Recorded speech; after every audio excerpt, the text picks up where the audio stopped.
Assalomu alaykum barchaga. Efir qarshisida yana sizlarning ustozingiz Rustam Qoriyev va harakat qilaman bugundan boshlab sizlarga eng foydali bo'lgan ingliz tilidagi iboralar va aynan shu ingliz tilidagi iboralarni ko'proq qaysi holatlarda ishlatsa bo'ladi. Bizda ingliz tilida buni functional language deydi. Shunga asoslanib biz o'tishga harakat qilamiz va bizani birinchi darsimizda air travel, ya'ni sayohat qilayotganda ko'proq insonlarga kerak bo'ladigan samolyotga oid bo'lgan so'zlarni ishlatamiz. Men buni nimaga aynan o'tishga qaror qildim? Chunki o'zimiz jamoa bilan chiqqanlarimizda sayohatda aynan yaqinlarimizani aynan ingliz tilida savol berganida aeroportda qiynalganlarini ko'rdik va shu tariqasida biz harakat qildik sizlarga buni yechimi tariqasida ba'zi bir qisqa bo'lgan, lekin juda ham umr bo'yi samolyotga oid barcha so'zlarni, ya'ni ishlatishingiz mumkin bo'lgan so'zlarni harakat qilamiz bir-bir tushuntirib o'tirishga. Bu juda ham oson. Shunchaki men bilan shu video tugaguncha harakat qilasizlar, birga bo'lib qolgani zo'r bo'ladi. Demak, bizda savollar bor, ya'ni aeroportga kirar ekansiz, demak, O'zbekiston havo yo'llarida, demak, bizda yo rus tilida, yo o'zbek tilida gaplashamiz, tabiiyki, lekin chet elga chiqqandan keyin bizani ona tilimiz, demak, o'zbek tili bo'lganligi uchun ham ular bilan muloqotga kirishimiz agar tillarni bilmasak biroz qiyinroq bo'ladi. Shunga men o'ylaymanki, umuman davlatlar bo'yicha, dunyo bo'yicha eng ko'p ishlatiladigan tillardan biri bu qaysi davlatga bormi? Bu ingliz tili. Shunga ham menimcha bundagi savol-javoblarni biz o'rganib olsak, ya'ni mavzuga oid bo'lgan so'zlardan menimcha foydadan xoli bo'lmaydi. Demak, ketdik. Birinchi bo'lib albatta sizni o'zingizni kimligingiz so'raladi. Aeroportda u qayerda bo'lishidan qat'iy nazar aeroportga kirganingizda pasportingizga qarab u sizga savol berishi mumkin. Savol bermasligi ham mumkin. Agar savol beradigan bo'lsa, what's your name deb savol beradi. Har doimgidek juda ham oson. Shunchaki my name is Rustam Qoriyev yoki my name is Rustam. Familiyani aytish shart emas. Agar juda ham rasmiyroq so'rayotgan bo'lsa, my name is Rustam. Ikkinchi savol, where are you flying from? Demak, qayerdan uchyapsiz? Where are you flying from? I'm flying from Uzbekistan. I'm flying from Samarkand. I'm flying from Bukhara. I'm flying from Hiva, whatsoever. Ya'ni qayerdan uchishingizdan qat'iy nazar, shu uchayotgan manzilingiz, ya'ni qayerdan uchyapsiz. I am flying from va shahar nomi. Hechni tavsiya qilaman. Keyingisi esa where are you flying to? Demak, preposition bu o'zgardi. Qayerdan qayerga uchyapsiz? I am flying to Turkey. I'm flying to the United States. I'm flying to France. I'm flying to the United Kingdom. Va boshqa joylar. Demak, oxirida shunchaki ahamiyat bergan bo'lsangiz, preposition o'zgaradi. Ya'ni qo'shimchasi o'zgaradi. From dan, qayerdan va qayerga. I am flying to shahar nomi. Keyingisi, who are you flying with? Savol berishi mumkin, kimlar bilan uchyapsiz? O'zingiz, jamoa a'zolaringiz yoki oila a'zolaringiz. I'm flying with my family. I'm flying with my colleagues. I'm flying with my friends. I'm flying alone. I'm flying myself. Ya'ni men o'zim uchyapman, do'stlarim bilan uchyapman, hamkasblarim bilan uchyapman va hokazo so'zlar. Keyingisi, when does your flight depart? When does your flight depart? Ya'ni sizni uchishingiz qachon? Ya'ni qachon samolyot uchib ketadi. Aytsangiz bo'ladi. My flight departs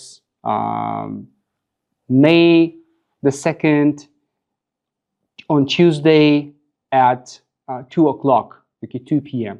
Ya'ni meni samolyotim may 2-mayda seshanba kuni, agar seshanba kuni tug'ilgan bo'lsa, seshanba yoki chorshanba va soat 2 da uchib ketadi. Demak, depart deganda, when deganda o'zi umuman hafta kuni, oy va sanalar, hatto soatlarni ham aytsangiz bo'ladi.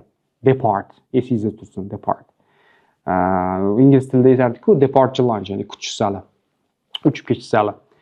Keyingisi, when does your flight arrive? Demak, qachon qaytib keladi?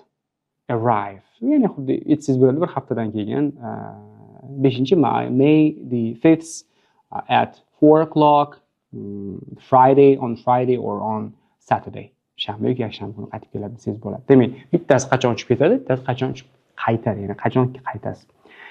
Keyingisi eng muhim narsalardan biri sizlarga, demak, o'zi bu savollar qayerdan kelib chiqadi? Ya'ni boarding pass degan hujjat bor ingliz tilida, biletga qo'shib beriladigan. O'sha sizni yarmini qirqib, yarmi qoladi, yarmi sizga o'ziga beradi. O'sha sizni o'sha umumiy bilet berganda boarding pass degan joyda, ya'ni sizni o'tirish joyingiz-ku, qaysi yo'lakdan yurasiz, qaysi joyga chiqasiz, soat nechida uchadi va hokazo barcha ma'lumotlar to'plami. Ya'ni sizni uchishingiz uchun bo'lgan ruxsatnoma qog'oz sifatida sizga beriladigan hujjat, boarding pass. Qaytaramiz, boarding pass. Ana o'sha hujjatdagi barcha ma'lumotlarni hozir sizlar bilan bir-birini ko'rib chiqyapmiz. Va o'shandagi savollarga javob beryapmiz, ahamiyat bergan bo'lsangiz. Demak, davom etamiz. What is your flight number? What is your flight number? Ya'ni sizni flight numberingiz necha? Juda ham ko'p numberlar bo'lishi mumkin. Misol uchun BA 117, ya'ni BA yoki BA 117 yoki umuman O'zbekiston Airways'da aytiladi, misol uchun HTH 272, HTH yumshoq xalida va 272. Ya'ni u qayerdan qayoqqa uchayotganingizga va qaysi samolyot, ya'ni nima deydi, vositasini, kompaniyadan foydalanayotganingizga bog'liq bo'ladi, ya'ni flight number, ya'ni uchish raqami. Xo'p, bu ham boarding passda bo'ladi, ya'ni flight numberda o'zi yoziladi. Ya'ni shuni so'rasa siz aytsangiz bo'ladi. Keyingi eng muhim narsalardan biri, siz juda ham ahamiyat berishingiz kerak bo'ladi. What is your gate number? Ya'ni gate number, darvoza raqami deydi. Endi buni yo'lak raqami desa ham bo'ladi. Misol uchun men oxirgi marta xizmatdan qaytayotganimda u yerda misol uchun B7 yo'lagi bilan yurasiz. Ya'ni tepaga qaraysiz, sarlavhalarda, terminallarda va signpostlar deydi, belgilarda yozib qo'yadi. B6 ga chap yo'lakdan yurasiz, B7 ga 10 yo'lakdan yurasiz, B8 ga to'g'ri yo'lakdan yoki aytaylik B1 dan B7 gacha faqat chap yo'lakda yurasiz deydi. U yerda eskalator bo'lishi mumkin yoki shunchaki yayov yuradigan piyodalar qatnovi uchun mo'ljallangan yo'l bo'lishi mumkin. Demak, bu bizani yo'limiz, o'sha samolyotgacha olib boradigan yo'limiz, gate number. Adashmang, agar B7 da bo'lsang, agar B6 ga ketib qoladigan bo'lsangiz, u tamomila boshqa yo'lak, boshqa samolyot, umuman boshqa davlat bo'ladi. Shunga ham buni bilish juda ham muhim. Va eng keyingisi what is your flight boarding? Ya'ni nechida siz samolyotda bo'lishingiz kerak. Nechida ochiladi yo'lak. Misol uchun boarding time 8 da. O'zi uchish vaqti 8:30 bo'lsa, lekin boarding time 8 da, ya'ni yarim soat oldin bo'lishi mumkin. Va shuning uchun ko'p xizmat safariga, samolyot orqali ketayotganlar vaqtidan oldin 2-3 soat oldinroq, barvaqtroq borib olish tavsiya qilinadi va u kechga qolmasligingiz uchun. Va harakat qilamiz biza videoni montaj qilayotgan operatorlarimizdan, ya'ni boarding passlarni bittalab ko'rsatishga harakat qilinglar. Sizlar o'sha narsani o'rganib, juda ham ko'rdinglar, oson, qiyin joyi yo'q. Harakat qilasizlar bu narsani birma-bir qaytarishga va qayerda nima joylashishini bilishga. Bu narsa albatta sizlarga juda ham yordam beradi.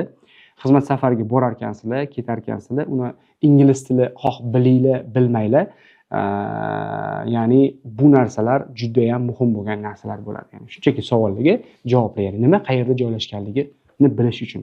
Va albatta bitta narsani eslatib o'tmoqchiman. Bizda yaqinda, ya'ni Ibrat farzandlari akademiyada juda ham katta yangilik bo'ldi. Ya'ni hech qanday inson omilisiz Superstar dasturi, sun'iy intellekt yordamida ingliz tilini o'rganish. Agar sizda ham so'zingiz ravon, mustaqil o'rganishingiz uchun va o'rgangan so'zlaringizni amaliyotda qo'llashingiz uchun va lug'atlarni talaffuzlaringizda chiroyli bo'lishi uchun, so'zlaringizda chiroyli bo'lishi uchun albatta Superstar dasturidan hoziroq foydalanishingizni tavsiya qilaman. Rustam Qoriyev sizlar bilan bo'ldi. Keyingi dasturlarda ko'rishguncha o'zinglarni asranglar, hech qachon ilm o'rganishdan, til o'rganishdan charchamanglar. Bye bye.